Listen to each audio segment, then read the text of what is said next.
दोस्तों, आप सभी का हमारे चैनल एवरग्रीन में स्वागत है। पति पत्नी का रिश्ता बेहद खूबसूरत होता है। यह दो लोगों के साथ दो परिवारों को भी एक दूसरे से जोड़ता है, लेकिन ये बिना किसी परेशानी के लंबा चले, इसके लिए दोनों में कुछ गुण होने चाहिए।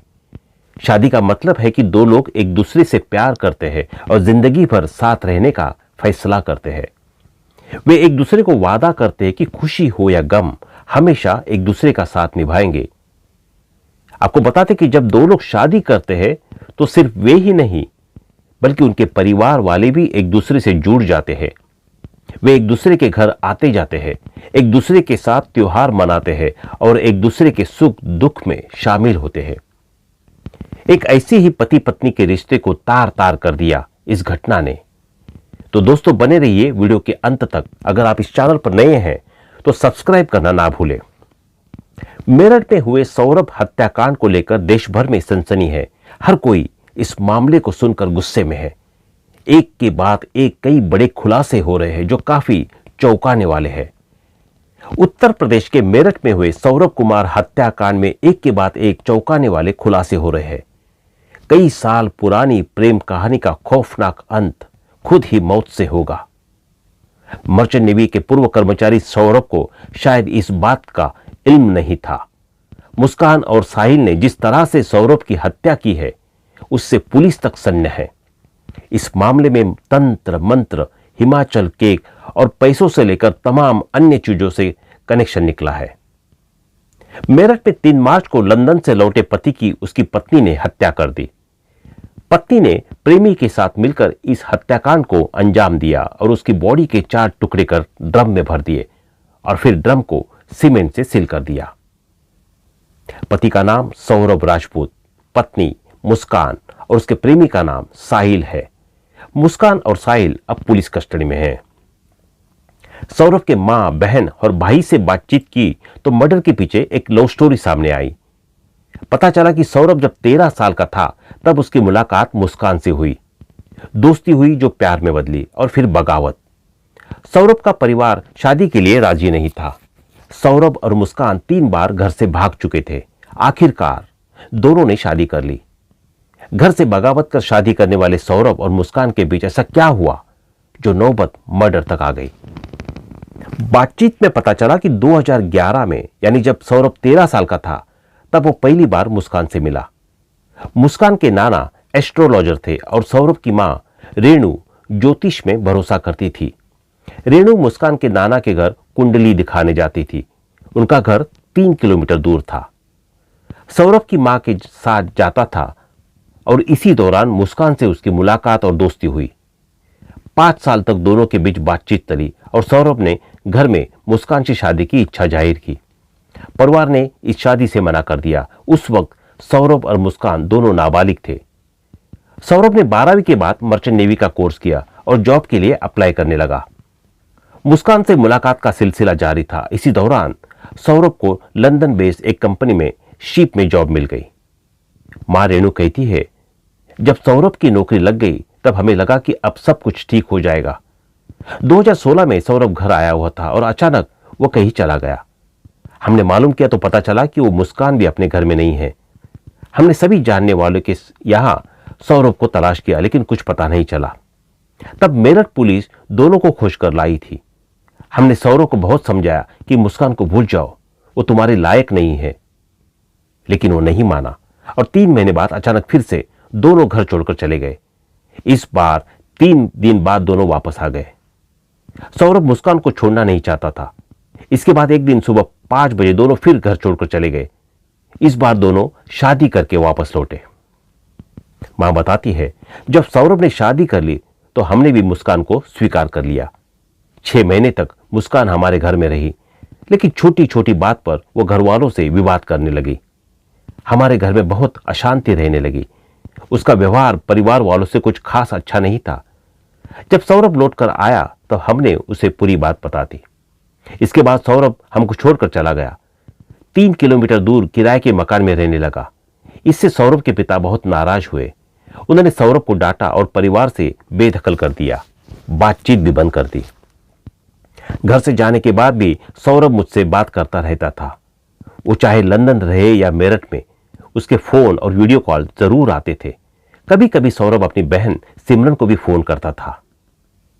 आगे बहन बताती है, भाई सौरभ जब भी लंदन से मेरठ आता तब वो घर पर मां से जरूर मिलने आता। हमें पता चला कि मुस्कान सौरभ का ख्याल नहीं रखती थी, न ही अपनी बेटी पीहू का ध्यान रखती थी। बेटी पीहू भी ज्यादातर उसकी नानी के घर यानी मुस्कान की मां के पास रहती थी। भाई के लिए मुस्कान खाना नहीं बनाती थी, वह नशा करने लगी थी, बाहर लड़कों के साथ घूमती थी। भाई को यह सब पता चलने लगा था। भाई जब भी मेरठ आता, यहां दोनों के बीच झगड़े होते थे। भाई अक्सर खाना खाने मां के पास आ जाता था। 3 मार्च की रात भी वह घर पर खाना खाने ही आया था, लेकिन उस दिन कहा कि खाना पैक कर दो, सुबह भी भूखी होगी, वह भी खा लेंगी। उसी खाने में मुस्कान ने नीम की गोली मिला दी। सिमरन बोली, मुस्कान का पूरा परिवार इस साजिश में शामिल है। यह नहीं हो सकता कि उन्हें इसकी जानकारी ना हो। उसकी नजर शुरू से सौरभ की प्रॉपर्टी पर थी। आप समझिए कि वह हर महीने मुस्कान के परिवार को 50,000 रुपए भेजता था। इन्हीं पैसों से धीरे धीरे मुस्कान के पिता ने अपना घर बनाया, जो करीब 60 लाख रुपए का है। बहन ने कहा कि मुस्कान सौरभ के लंदन जाने के बाद घर पर कई लड़कों को बुलाती थी। मुस्कान 5 दिन तक नोएडा में किसी लड़के के साथ रही थी। पहले भी मुस्कान गाजियाबाद में किसी मूवी में काम करने की बात कहकर भाग गई थी। सौरभ के बड़े भाई राहुल ने कहा, सौरभ ने अपने 4 बैंक अकाउंट के बारे में बताया था। जब सौरभ नहीं रहा तब मैंने लंदन में उसके दोस्तों से बात की। उन्होंने 4 में से एक बैंक अकाउंट में बारे में मुझे बताया। बैंक के कर्मचारियों ने बताया कि इसमें सिर्फ 6 लाख रुपए बचे थे। यह रकम मुस्कान हड़प नहीं सकी। भाई ने बताया था कि मुस्कान का किसी लड़के से अफेयर है। तब भी हमने सौरभ को समझाया कि मुस्कान को छोड़कर हमारे पास लौट आओ। सौरभ ने तलाक का केस फाइल किया था, लेकिन मुस्कान पैसों की वजह से तलाक नहीं देना चाहती थी। मेरा भाई मुस्कान को बहुत प्यार करता था, इसलिए उसने कभी तलाक का दबाव नहीं बनाया। सौरभ ने 2023 में मर्चेंट नेवी की जॉब छोड़ दी थी, लेकिन उससे जॉब क्यों छोड़ी ये हमें नहीं बताया। वो अपनी प्रोफेशनल लाइफ को बहुत शेयर नहीं करता था। वो अपने पैसे का क्या करता है, कहां बेचता था, हमें कभी नहीं बताया। वो लंदन में किसी बड़ी बेकरी में जॉब करने लगा था। पेमेंट भी अच्छा ही था। 4 मार्च के बाद हमने सौरभ को जो भी कॉल या मैसेज किए, उसका जवाब मुस्कान देती रही। मोबाइल पर स्टेटस लगाकर हमें गुमराह करती रही। 3 मार्च की रात साहिल के साथ मिलकर सौरभ को मार डाला। लंदन से लौटकर मेरठ आए मर्चेंट नेवी के अफसर सौरभ कुमार राजपूत की उनकी पत्नी मुस्कान रस्तोगी ने 3 मार्च की रात को हत्या कर दी। इस काम में उसका साथ बॉयफ्रेंड साहिल शुक्ला उर्फ मोहित ने किया। पहले खाने में दवा मिलाकर बेहोश किया, फिर बेडरूम में सोते समय पति के सीने में मुस्कान ने ही पहला चाकू मारा। मौत के बाद लाश को बाथरूम में ले गए, जहां साहिल ने दोनों हाथ और सिर काटकर धड़ से अलग किया। बॉडी को ठिकाने लगाने के लिए प्लास्टिक के ड्रम में टुकड़े डाले, फिर उसने सीमेंट का घोल भर दिया। परिवार और पड़ोसियों को गुमराह करने के लिए मुस्कान शिमला और मनाली चली गई। 13 दिन तक वह इंस्टाग्राम पर वीडियो फोटो अपलोड करती रही, ताकि लोग यही समझते रहे कि वो लोग घूम रहे हैं।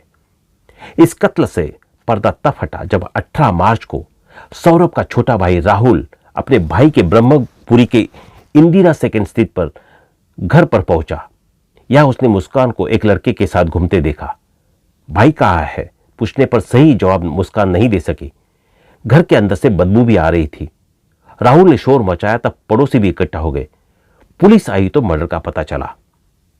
उत्तर प्रदेश के मेरठ में पूर्व मर्चेंट नेवी अधिकारी सौरभ राजपूत की निर्मम हत्या के मामले में नए खुलासे हो रहे हैं। हत्या से पहले सौरभ के 2 सीसीटीवी फुटेज सामने आए थे। पहली फुटेज में अपनी बेटी को बर्थडे का सामान दिलवा रहा है, जबकि दूसरी में देर रात अपने दोस्त के साथ खाना लेकर बाइक से घर लौट रहा है। सौरभ के वीडियो उसके फैमिली मैन होने के दावों को सही साबित करता है। सौरभ बेटी के जन्मदिन को लेकर तैयारी कराई जा रही थी। खरीदारी के दौरान संतुलित दिख रहा था। पुलिस ने मामले की जांच को आगे बढ़ाने के लिए मुख्य आरोपियों साहिल शुक्ला और मुस्कान की कस्टडी लेने के लिए कोर्ट में अर्जी दाखिल की। हत्या के बाद गए हिमाचल। हत्या को अंजाम देने के बाद मुस्कान और साहिल हिमाचल प्रदेश में छुट्टियां मनाने चले गए। इस दौरान वे लगातार सौरभ के परिवार को उसके फोन से मैसेज भेजकर यह जताने की कोशिश कर रहे कि वो सुरक्षित है। पुलिस के अनुसार 18 मार्च को मामला तब उजागर हुआ जब मुस्कान ने अपनी मां के सामने अपना अपराध कबूल कर लिया। इसके बाद उसकी मां ने पुलिस को सूचना दी और दोनों आरोपियों को गिरफ्तार कर लिया गया। पोस्टमार्टम रिपोर्ट में खौफनाक खुलासे।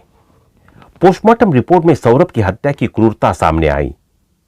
डॉक्टर ने बताया कि उसके दिल पर 3 बार तेज वार किए गए थे। एक डॉक्टर ने बताया कि तेज धारदार चाकू के वार दिल के आर पार हो गए थे। रिपोर्ट के अनुसार हत्या के बाद शव के कई टुकड़े कर दिए गए। सिर धड़ से अलग था, दोनों हाथ कलाई से कटे हुए थे और पैर पीछे की ओर मुड़ गए थे। इससे साफ होता है कि शव को ड्रम में फिट करने के लिए विकृत किया गया था। पुलिस ने मांगी कस्टडी। मेरठ पुलिस ने कोर्ट में अर्जी देकर साहिल और मुस्कान की रिमांड कस्टडी मांगी है ताकि पुलिस क्राइम सीन रिक्रिएट कर सके। पुलिस अधिकारियों का कहना है कि वे अपराध स्थल का दोबारा निरीक्षण करना चाहते हैं ताकि हत्या की पूरी सच्चाई सामने आ सके। तो दोस्तों, आप दुखद घटना के बारे में क्या कहना चाहेंगे? कमेंट करना ना भूलें। साथ में कमेंट में ओम शांति जरूर लिखें।